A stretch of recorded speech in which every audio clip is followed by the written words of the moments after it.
Assalamualaikum warahmatullahi wabarakatuh. Assalamualaikum warahmatullahi Ada wabarakatuh. yang menyebut zaman ini zaman akhir, tetapi ada yang menyebut juga ini zaman milenial atau post milenial, bahkan sesudah milenial. Jadi ada terjadi peradaban yang terus berkembang sampai sekarang kita sudah mencapai yang disebut dengan peradaban milenial. Nah, di sini maka lahirlah ada yang disebut generasi Z. Jadi generasi Z itu generasi yang baru lahir akhir-akhir ini.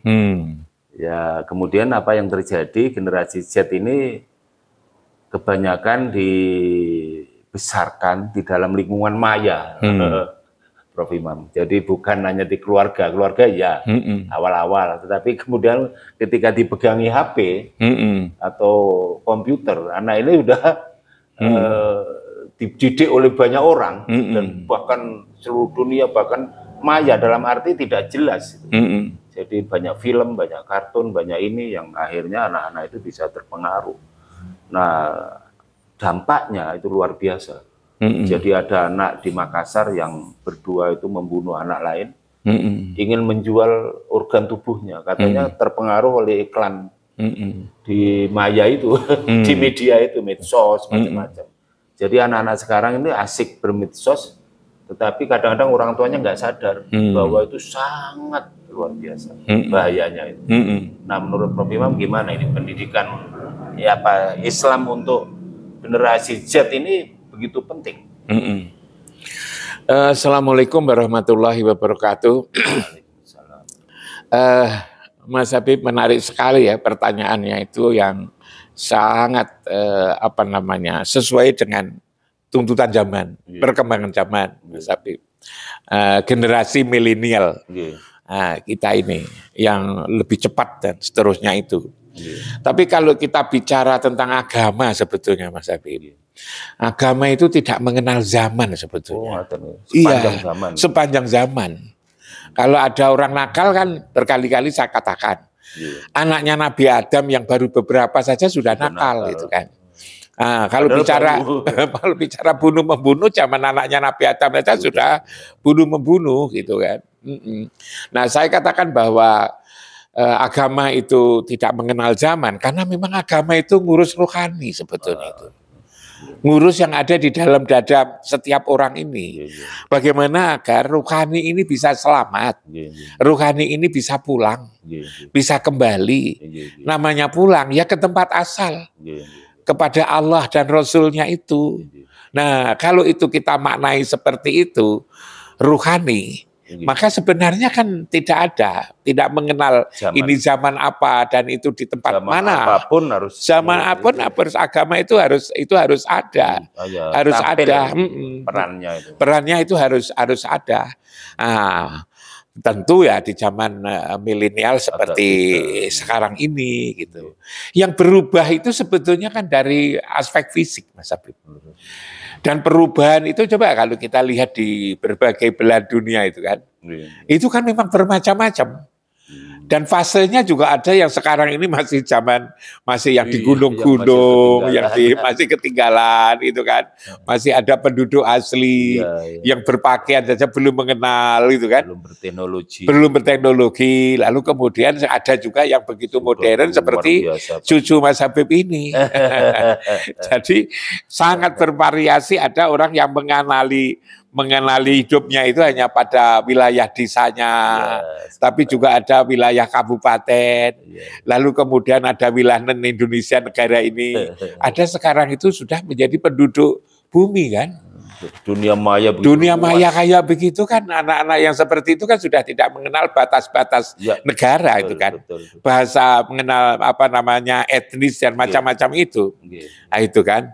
Tidak lalu kemudian menyadari dia orang Jawa atau orang Madura, orang Banyuwangi, tapi dia merasa menjadi penduduk bumi. Nah, apapun fasenya pertumbuhan ini, maka kalau yang namanya rohani kan tidak ada. Tidak ada penduduk desa, penduduk kabupaten, penduduk fisik. Karena yang rohani itu yang fisik, yang berkembang itu. Yang non fisik kan sama, Mas Habib. Bahkan yang non fisik, yang namanya ruh itu kan tidak laki-laki, tidak perempuan. tidak laki-laki, tidak perempuan, jangan hanya roh ini. Tidak ada roh Banyuwangi, tidak ada roh Malang, tidak ada roh Surabaya, semua roh itu sama. Ada yang sama, pada semua zaman itu sama. Itu yang namanya rohani itu. Nah, persoalannya adalah bagaimana rohani ini agar selamat nanti kelak bisa kembali. Itulah agama. Lah bagaimana lalu kemudian agama ar-ruh itu agar kembali?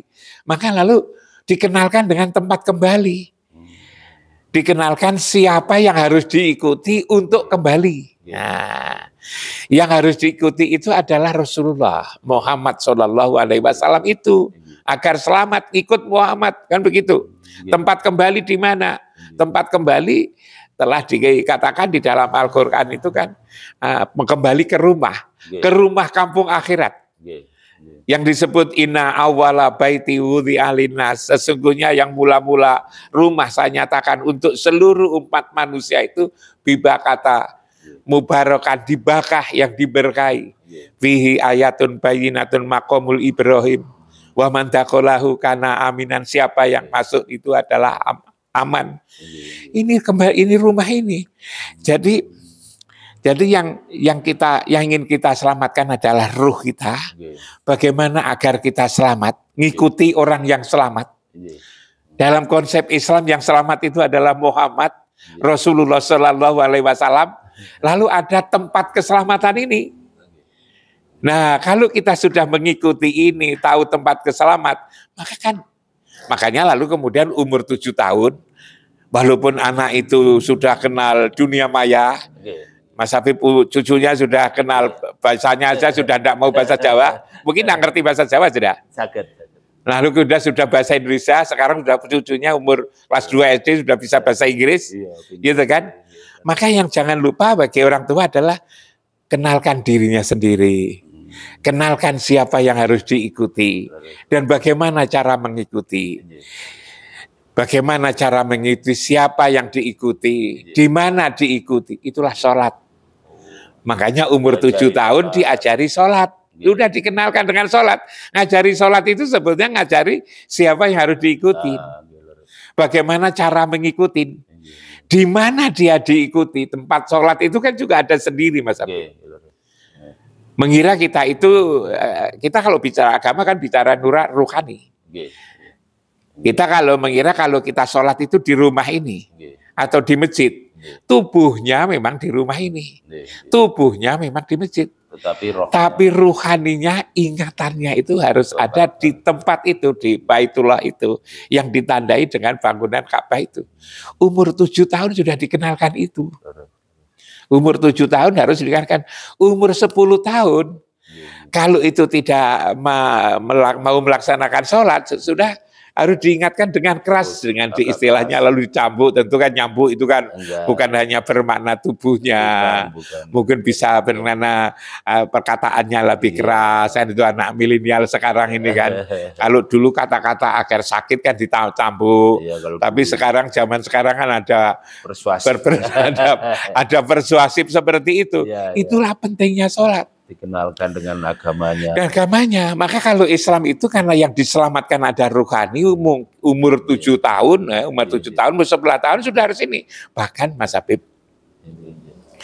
begitu lahir, itu saja harus sudah diadani kan. Harus dikasih iqomah. Saya ada teman Mas Habib yang bercerita kepada saya. Nah itu, bahwa cucunya itu ketika lahir, dia ingat harus saya adani. Mula-mula kan nangis. Mengapa anak ini ketika diadani lalu diem? Karena memang anak ini secara rohani pernah ketemu Allah. Di surat A'raf ayat 172 itu Mas. Itu kan. Bala sahidna gitu kan. Adakah kamu telah bala sahidna? Iya benar, aku telah menyaksikan itu kan. Telah ketemu. Nah, teman saya mengatakan adzan itu. Saya kurang memperhatikan ketika cucu saya, anak saya lahir dulu apakah ketika diem matanya itu keluar air mata bayi itu. Dari situ mungkin ada kesadaran. Kita kan sudah bicara tentang ruh. bahwa dia sadar bahwa di dunia ini kita pun juga ketemu suara adzan, suara untuk mendapatkan kemenangan gitu kan. Hayya sholah, hayya lal falah, itu kan sebetulnya kan kalimat-kalimat yang begitu indah, ya gitu kan. Baru lahir aja sudah dikenalkan Allah, sudah dikenalkan Allah dan Rasulnya, sudah dikenalkan tentang sholat untuk mendapatkan kemenangan, kan begitu Mas Habib. Yang itu lewat sholat. Nah, hanya kita kadang-kadang yang kita pikirkan bukan keselamatan rohani. Lebih banyak yang kita rumahkan keselamatan jasmani. Ketika anakmu jadi nanti kalau tua jadi kalau gede jadi apa? Jadi dokter, jadi berapa? Insinyur, itu kan? Jadi pilot gitu kan? Jadi saudagar. Ya itu tidak apa-apa, itu ya itu perlu. Tapi sebetulnya itu hanya untuk kepentingan-kepentingan kekinian sebetulnya. Kekinian hidup yang di dunia ini. Dan tanpa didorong-dorong itu, kalau itu untuk urusan-urusan dunia, untuk kebutuhan fisik, itu sebetulnya bisa Mas Habib. Tanpa didorong-dorong oleh agama, itu sudah bisa sendiri kok. Tanpa didorong-dorong agama, sudah otomatis. Mereka juga kan, mereka juga ada, mereka juga tidak korupsi. Coba orang-orang ada di hutan-hutan itu, kan dia juga bisa kan. Bahkan kalau saya merenungkan ya, kalau urusan-urusan dunia ini, saya kadang-kadang berpikir gini Mas Habib. Kadang-kadang kalau guru kan seolah-olah kalau tidak ada dia, anak ini tidak tumbuh dan berkembang. Padahal tanpa dia pun sebetulnya juga bisa tumbuh dan berkembang. Dari mana saya lihat itu? Coba, di Jawa ini kan ada huruf Jawa. Ada huruf Madura. Ada huruf Sunda, ya. Ada huruf Indonesia ini Latin, ada huruf Arab. Yang menciptakan huruf Jawa dulu siapa Mas Habib? Apa S2, S3? Betul. Padahal canggih. Iya kan? Canggih sekali. Iya. Jadi dia tidak sekolah sebetulnya. Bisa menciptakan huruf-huruf seperti itu. Mungkin tidak sekolah. Dulu waktu itu kan belum ada S2, belum ada S3. Bahkan lulusan S2, S3 mempelajari itu aja tidak nyambung. Mempelajari sesuatu yang diciptakan oleh orang yang tidak sekolah. Karena ini memang sebetulnya luar biasa. Yang rohani, roh kita ini sesungguhnya cerdas banget sebetulnya. Luar biasa. Hanya yang berbeda-beda itu karena kapabilitas ini, kebiasaan ini, lalu kesadaran ini yang lalu menjadi berbeda-beda. Bagi orang yang begitu gigih, lalu kemudian istilah Mas Habib tadi, cucunya, itu kan masih usia anak-anak sekolah dasar sudah ngomong penelitian. 8 tahun sudah ngomong penelitian. Kan begitu. Dia ikut Science Club namanya. Nah ya, Science Club. Nah, coba, ini kan luar biasa gitu kan. Ini kan yang luar biasa. Makanya kan beberapa hari yang lalu ya Mas Habib, ada orang datang ke saya ke sini dari Surabaya. Konsultasi kepada saya. Dia katanya sudah S3 tapi belum lulus. Gimana ke depan gitu kan. Kehidupan saya ini gitu kan. Lalu kemudian dia juga cerita itu. Ya tentu dalam batin saya itu sebagai seorang guru lalu mengevaluasi pendidikan.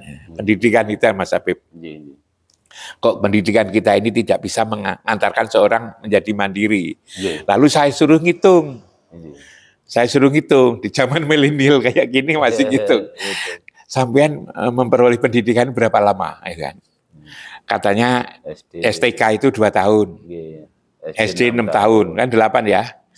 SMP 3 tahun, 11, SMA 3 tahun, berapa itu? 14, S1 4 tahun, berapa itu? 18, S2 2 tahun, 20, S3 itu sudah tahun ke-3 atau tahun ke-4 katanya itu, sudah 4 semester, berarti sudah 22 tahun. Lah sampean diajari 22 tahun, nah bilang itu. Itu kok masih bingung, saya bilang. Kapan sampean berhenti dari bingung? Padahal itu hanya untuk urusan dunia, saya bilang itu kan. Nah, akhirnya saya gimana caranya memberikan kesadaran pada orang ini Maka saya memberikan contoh yang sesungguhnya ya tidak logis ya, tapi lucu gitu menurut saya. Saya kan suka dengan yang lucu-lucu itu. Saya tanya, kalau zaman di Surabaya pernah enggak ke sebelahnya Terminal Joyoboyo itu? Di mana maksud Bapak? Itu kan ada kebun binatang, tak bilang. Nah, pernah enggak kebun binatang? Ya berkali-kali, Pak. Kalau ke kebun binatang berkali-kali, apa yang menarik di kebun binatang? Masih tanya lagi pada saya, apa ya Pak? Lalu kemudian saya tunjukkan, itu ada monyet. Lalu apa ada monyet? Coba monyet itu kan, kalau dilatih, itu bisa komedi monyet, saya bilang itu kan. Bisa mikul barang, lalu kemudian bisa lompat-lompat, bisa nari, lalu kemudian juga bisa naik sepeda, naik egrang. Nah itu kan, saya tanya, pernah enggak sama tanya kepada orang yang berapa lama gitu kan? Pelatihnya itu. Tapi tadi enggak tahu. Tak beritahu itu 3 bulan. 3 bulan aja udah hebat. 3 bulan saja sudah bisa kerja. Hasilnya bisa untuk nyukupi dirinya sendiri plus pemilik gurunya. Lalu sampean ini diajari selama sekian lama tapi lagi 22 tahun kok masih bingung tak bilang. Nah, tahu lagi tak bilang itu. Beruk itu kan. Yang di Sumatera kan ada nangkap itu. Itu berapa lama? Itu hanya 20 hari. 20 hari dilatih itu bisa itu. Coba. Kok lalu sampai 22 tahun masih bingung, tak bilang itu. Yang salah itu siapa? Jangan-jangan sampean ketika belajar itu tidak konsentrasi untuk kepentingan kehidupan ini. Yang penting sampean hanya dapat ijazah. Akhirnya apa dampaknya? 22 tahun belajar untuk mencukupi dirinya sendiri saja. Tidak mampu, tak bilang. Kita masih kalah dengan komedi monyet ini. Ya, saya tidak lalu menghina, merendahkan orang. Tidak, saya hanya memberikan contoh yang sederhana. Lalu apa itu, Mas Habib? Dia langsung pamitan, pulang kan. Katanya, iya saya memang keliru. Saya keliru. Nah, ada akal yang nah inilah cara. Apa namanya, orang yang tidak bisa mengikuti zaman itu kan. Bahwa sekarang ini zaman itu seperti ini, milenial kayak gini. Makanya saya senang dapatkan cerita Mas Habib, anaknya cucunya yang baru usia 7 tahun sudah bisa berbahasa Inggris. Berarti kan sudah lebih luas lagi kan pandangannya itu. Itu udah tahu pekerjaannya malah. Saya bilang mau jadi apa kamu nanti? Mau jadi model desainer. Iya. Jadi mendesain model baju-baju. Iya. Dan sekarang tidak lalu semua seperti orang yang saya ceritakan itu, Mas Habib. Tapi juga ada anak-anak muda yang hebat yang bisa menangkap kemampuan menangkap peluang-peluang itu. Lalu kemudian kerjanya sepertinya sederhana tapi penghasilannya banyak. Luar biasa. Bahkan anak-anak sekarang ini karena pengetahuan yang luas, itu tidak mau loh. Banyak anak-anak yang tidak mau jadi pegawai itu. Bahkan juga ASN itu juga banyak yang tidak menarik itu. Karena apa? Gajinya sudah kecil, pekerjaannya lalu kemudian dibikin seperti mesin. Itu kan seperti mesin artinya rutin, lalu membosankan. Mereka mau kerja sendiri aja. Mereka kerja sendiri. Pakai media. Itu kan apa artinya Mas Habib? Zaman milenial seperti ini, itu ada orang yang beraneka ragam. Kalau tadi kategorisasinya, yang saya katakan ada orang yang di puncak gunung, ada yang di desa, ada yang di kota kecil, ada yang kota besar. Maka lalu kemudian juga ada variasi lagi.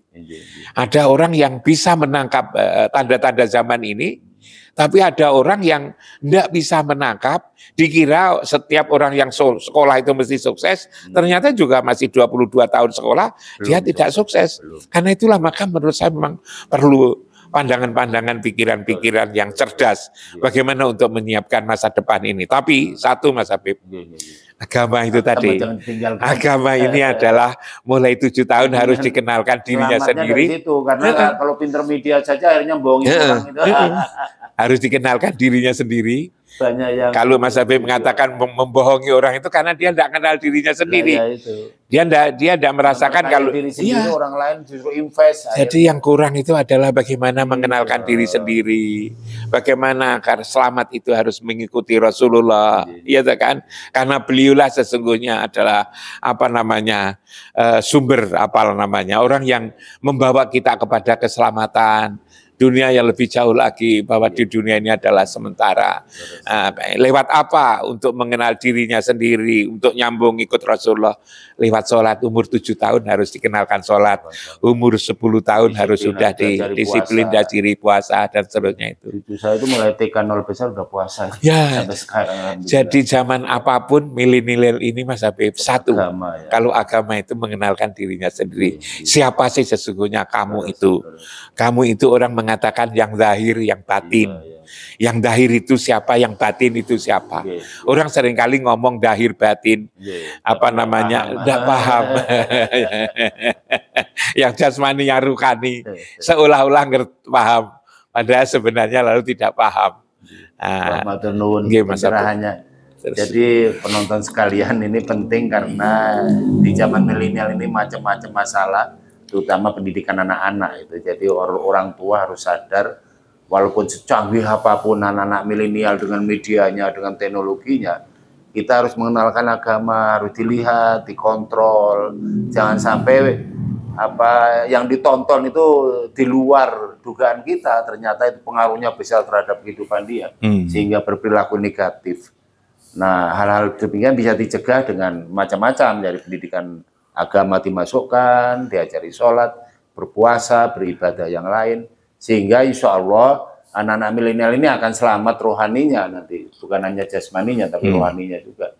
Dan mereka ini luar biasa karena zaman sekian ini kita kadang-kadang masih gaptek istilahnya, gap teknologi. Mereka udah luar biasa ini. Jadi kemajuannya sudah hebat. Saya kira itu yang penting bagi orang tua kita di mana-mana, mudah-mudahan bisa mengontrol anaknya, bisa mengawasi anaknya, sehingga tidak terjadi efek negatif daripada teknologi. Itu yang penting pesan hari ini. Assalamualaikum warahmatullahi wabarakatuh. Waalaikumsalam.